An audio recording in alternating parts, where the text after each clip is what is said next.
ತಾವು ಬೆಳಗ್ಗೆ ಇದ್ರಲ್ಲ, ಬೆಳಗ್ಗೆನೂ ಜೊತೆಯಲ್ಲಿದ್ದರೆ ಎಲ್ಲ ಕಾಮಗಾರಿಗಳು ಪರಿಶೀಲಿಸ್ಕೊಂಡು ಬರ್ತಾ ಇದ್ದೀವಿ. ಹಾಗಾಗಿ ಇವೆಲ್ಲವೂ ಅತ್ಯಂತ ತ್ವರಿತವಾಗಿರ್ತಕ್ಕಂಥ ಒಂದು ಸಮಸ್ಯೆಗಳು. ಅದಕ್ಕೆ ಬಗೆಹರಿಸ್ತಕ್ಕಂಥ ನಿಟ್ಟಿನಲ್ಲಿ ನಾವೆಲ್ಲರೂ ಕೂಡ ಸ್ಥಳ ಪರಿಸರ, ನಾವು ಮತ್ತು ಕಮಿಷನರು ಎಲ್ಲ ಅಧಿಕಾರಿ ಎಲ್ಲರೂ ಒಂದು ಇದನ್ನು ಕೆಲಸ ತ್ವರಿತವಾಗಿ ಮಾಡ್ತಕ್ಕಂಥ ವ್ಯವಸ್ಥೆ ನಾವೆಲ್ಲರೂ ಇವತ್ತು ಸ್ಪಾಟ್ ಇನ್ಸ್ಪೆಕ್ಷನ್ ಮಾಡ್ತಾಯಿದ್ದೀವಿ. ಅದರಿಂದ ಇವೆಲ್ಲವೂ ಕೂಡ ಅತ್ಯಂತ ರಾಜ್ಯದ ಮುಖ್ಯಮಂತ್ರಿಗಳು ಕೂಡ ಮೊನ್ನೆ ಬಂದಂಥ ಸಂದರ್ಭದಲ್ಲಿ ನಮಗೆ ಇಲ್ಲಿ ಕೇಸಾಲುಂಡಿ ಒಂದು ಇನ್ಸಿಡೆಂಟ್ ನಡೀತಲ್ಲ, ಅದು ಪಟ್ಟಣ ಪಂಚಾಯತಿ ಸರ್ ನಿರ್ವಹಣೆ ಮಾಡದೇ ಇರತಕ್ಕಂಥ ಹಿನ್ನೆಲೆಯಲ್ಲಿ ಸಾವನ್ನಪ್ಪ.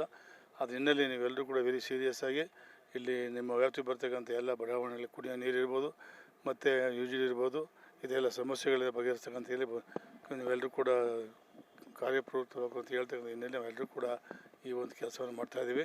26ನೇ ತಾರೀಕು ಮುಖ್ಯಮಂತ್ರಿಗಳು ಈ ಜಿಲ್ಲೆಯಲ್ಲಿ KD ಮೀಟಿಂಗ್ ಕರೆದಿದ್ದಾರೆ. ಅಷ್ಟರೊಳಗೆ ನಾವೆಲ್ಲ ಆಕ್ಷನ್ ಪ್ಲಾನ್ ತಯಾರು ಮಾಡಿ ಯಾವುದು ಮಂಜೂರು ಮಾಡಿ ಸರ್ಕಾರದ ವತಿಯಿಂದ ಏನು ಮಂಜೂರು ಮಾಡಬೇಕು ಅವೆಲ್ಲವೂ ಕೂಡ ಮುಖ್ಯಮಂತ್ರಿ ಗಮನ ತಂದು ಅದು ಮಂಜೂರು ಮಾಡಿಸಿ ಕೆಲಸ ಪ್ರಾರಂಭ ಮಾಡಲಿಕ್ಕೆ ಮಾಡ್ತೀವಿ. ಮೂಡಾವತಿಯಿಂದ ಮೈಸೂರು ನಗರದಲ್ಲಿ ಅಂತಾರಾಷ್ಟ್ರೀಯ ಕ್ರಿಕೆಟ್ ಸ್ಟೇಡಿಯಂಗೆ 21 ಎಕರೆ ಜಾಗ ಕೊಡಲಿಕ್ಕೆ ಸಿದ್ಧವಾಗಿದೆ. ಅದು ಇಲ್ಲಿಗೆ ಬಂದಿದೆ. ಯಾವ ಪ್ಲಾನ್ ಮಾಡಿದ್ವಿ, ತದನಂತರ ಇಳುವಲ ಕಡೆ ಶಿಫ್ಟ್ ಮಾಡಿದ್ರು. ಇದು ಸಾತ್ಗಳಿಲಾಗಿತ್ತು, ಈಗ ಇಳುವಲ್ ಕಡೆ ಹೋಗ್ಬೇಕು ಅನ್ನೋ ತೀರ್ಮಾನಕ್ಕಿದೆ. ಇನ್ನೊಂದು ತೀರ್ಮಾನ ಅದು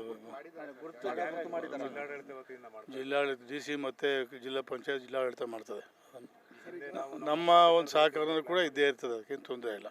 ಸರ್, ಈಗ ಮೂಡಾದಿಂದ ಕಸ ನಿರ್ವಹಣೆ ಆಗ್ಬೋದು ಅಥವಾ ಕುಡಿಯೋ ನೀರಿನ ಘಟಕಗಳಾಗ್ಬೋದು, ಇವುಗಳ ನಿರ್ವಹಣೆ ಸೂಕ್ತವಾಗಿ ಆಗ್ತಾ ಇಲ್ಲ ಅನ್ನೋ ಆರೋಪ ತುಂಬ ಇದೆ ಸರ್. ಅದನ್ನು ಏನಕ್ಕೆ ಅಂತಂದರೆ ಹಿಂದೆ ಬಡಾವಣೆ ಕಡಿಮೆ ಇತ್ತು, ಈಗ ಎಕ್ಸ್ಟೆನ್ಷನ್ ಆದ್ರಿಂದ ಅದು ಸಮಸ್ಯೆ ಇದ್ದೇ ಇರ್ತದೆ.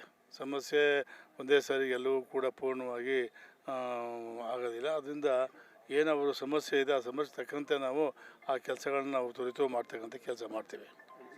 ಸ್ಟಾಫ್ ಎಷ್ಟು ಜನ ಇದ್ದಾರೆ, ವೆಹಿಕಲ್ಸ್ ಶಾರ್ಟೇಜ್ ಇದೆ ಅನ್ನೋದು ಒಂದಷ್ಟು ಆರೋಪಗಳು ಇದೆ, ಸ್ಟಾಫ್ಗಳಿಲ್ಲ ಅನ್ನೋದಿದೆ, ಮತ್ತು ನಿರ್ವಹಣೆಗೆ ಘಟಕಗಳೇ ಇಲ್ಲ.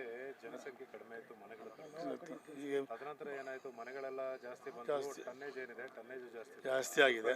ಅದ್ರ ಪ್ರಕಾರ ಈಗ ಆ ಟೆಂಡರ್ ಮಾಡಿ ಆ ವೇಸ್ಟ್ ಒಂದು ಕಲೆಕ್ಟ್ ಮಾಡಿ ಕಾರ್ಪೊರೇಷನ್ ಅವ್ರಿಗೆ ಹ್ಯಾಂಡ್ ಓವರ್ ಮಾಡ್ತಾ ಇದ್ದಾರೆ. ಕಾಮಗಾರಿಗಳಲ್ಲಿ ಯಾವಾಗ ಮುಗಿಯಬಹುದು ಸರ್? ಬಂದು ಕುಡಿಯೋ ನೀರಿಂದು ಟ್ಯಾಂಕರ್ಸ್ ಅಲ್ಲಿ ಎಲ್ಲೆಲ್ಲಿ ಶಾರ್ಟೇಜ್ ಇದೆ ಅದು ಸಪ್ಲೈ ಮಾಡ್ತಾ ಇದ್ದಾರೆ. ಕುಡಿಯೋ ನೀರು ನಾವು ಟ್ಯಾಂಕರ್ ಮುಖಾಂತರ ಮಾಡ್ತಾ ಇದ್ದೀವಿ. ಕಸ ನಿರ್ವಹಣೆ ಒಂದು ಪ್ಲೇಸ್ ಜರ್ಮನ್ ಪ್ರೆಸ್ ಇಂದ ಇಲ್ಲಿ ಬಂದು ಇಲ್ಲಿಂದ 4-5 ಲೇಔಟ್ ಸಂಪೂರ್ಣ ವಸಂತನಗರ ಮತ್ತು ಲಲಿತಾದ್ರಿಪುರ ಬಡಾವಣೆ ಇವೆಲ್ಲವೂ ಆಗ್ತವೆ.